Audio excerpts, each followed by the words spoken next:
क्या बसपा सुप्रीमो मायावती की बात को सुनेंगे सपा अध्यक्ष अखिलेश यादव? क्या जयंत चौधरी से अखिलेश यादव माफी मांगने के लिए तैयार हो जाएंगे? दरअसल सपा अध्यक्ष अखिलेश यादव ने कहा था कि हमने कुछ लोगों को चवन्नी से रुपया बनाया, लेकिन आज वही लोग हमें छोड़कर चले गए तो हम क्या कर सकते हैं। इस बयान के बाद जयंत चौधरी की पार्टी द्वारा हो हल्ला हुआ। अखिलेश यादव के पुतले जलाए गए। जयंत चौधरी ने जवाब दिया, लेकिन अब जयंत चौधरी का समर्थन करती हुई बसपा सुप्रीमो मायावती भी सामने आई है और मायावती ने खुलकर अखिलेश यादव की इस बयान की आलोचना की है। दरअसल आपको बता दें, बहुजन समाज पार्टी प्रमुख मायावती ने समाजवादी पार्टी अध्यक्ष अखिलेश यादव के राष्ट्रीय लोक दल और उसके नेता जयंत चौधरी को लेकर दिए गए बयान पर अब तीखा हमला बोला है। मायावती ने अखिलेश यादव के चवन्नी से रुपया बना दिए वाले बयान को अमर्यादित, अशोभनीय, अहंकारी और अलोकतांत्रिक करार दिया है। उन्होंने अखिलेश यादव से आरएलडी जयंत चौधरी के साथ साथ चौधरी चरण सिंह के परिवार और जाट समाज से भी माफी मांगने की बात कही है। मायावती ने सोशल मीडिया प्लेटफॉर्म एक्स पर पोस्ट कर कहा कि किसी पुरानी सहयोगी पार्टी और उसके नेता के बारे में इस तरह की सार्वजनिक टिप्पणी करना बेहद शर्मनाक है।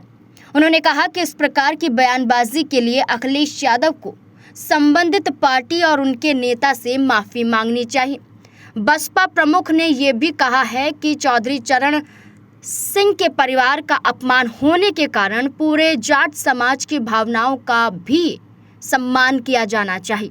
मायावती ने सपा की राजनीतिक कार्यशैली पर सवाल उठाते हुए आरोप लगाया है कि पार्टी का अपने सहयोगियों के प्रति रवैया लंबे समय से राजनीतिक संकीर्णता और जातीय द्वेष से प्रभावित रहा है। मायावती ने आरोप लगाया है कि सपा की राजनीतिक शैली का फायदा कई मौकों पर भाजपा को मिला है, जबकि धर्मनिरपेक्ष ताकतें कमजोर हुई हैं। उन्होंने कहा कि सपा का रवैया केवल विरोधी दलों के प्रति ही नहीं बल्कि उनके सहयोगी दलों के प्रति भी अप्रिय और अविश्वसनीय रहा है। बसपा प्रमुख ने सपा बसपा के पुराने गठबंधन का भी जिक्र किया। उन्होंने उत्तर प्रदेश में मुलायम सिंह यादव के नेतृत्व वाली सपा और बसपा के बीच बने गठबंधन तथा उसके बाद हुए घटनाक्रम को याद किया। मायावती ने कहा कि सपा के कथित अहंकारी रवैये के कारण बना सपा बसपा का गठबंधन ज्यादा समय तक नहीं चल सका था। उस दौरान उन्होंने ये कहा कि 2 जून 1995 के लखनऊ स्टेट गेस्ट हाउस कांड का भी उल्लेख किया और गंभीर आरोप समाजवादी पार्टी पर उन्होंने लगाए। अब खुलकर उन्होंने ये कहा है कि जयंत चौधरी का ही अपमान नहीं है बल्कि जाट समाज का भी अपमान है और ऐसा अपमान एक वक्त पर सपा ने मायावती के साथ भी किया था। गठबंधन में तो थे लेकिन कोई फायदा नहीं मिल पाया था। अब देखना होगा कि मायावती के इस खुलासे के बाद अखिलेश यादव क्या कदम उठाते हैं।